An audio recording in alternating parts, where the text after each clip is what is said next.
Ce matin, autour du tombeau des martyrs, ils ne sont que 40 à se recueillir en cette journée du souvenir.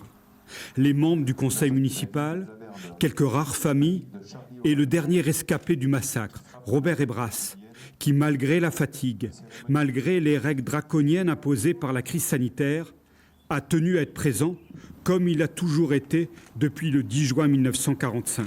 On a dit que c'est une cérémonie intime, dans l'intimité, et les gens ne se sont pas déplacés. Mais c'est pas...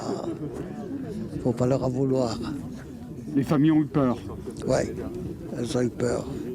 L'après-midi, exactement au même endroit, une deuxième commémoration est organisée, mais celle-ci est officielle.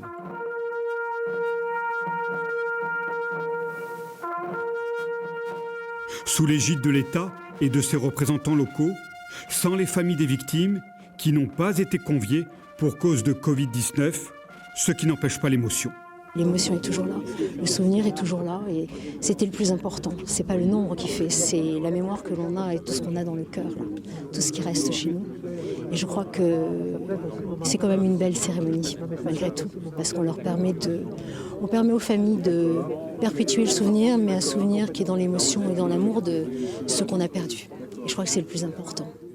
À huis clos, en comité restreint, Oradour-sur-Glane rend donc hommage à ces martyrs, à ces enfants, ces femmes, ces hommes massacrés par la Daïs Reich. Mais ces hommages sont privés cette année du traditionnel cortège silencieux qui d'habitude traverse les rues du village. Il était difficile d'organiser un cortège avec des dépôts de gerbes tels que ça se faisait comme d'habitude. Cela a été nécessaire.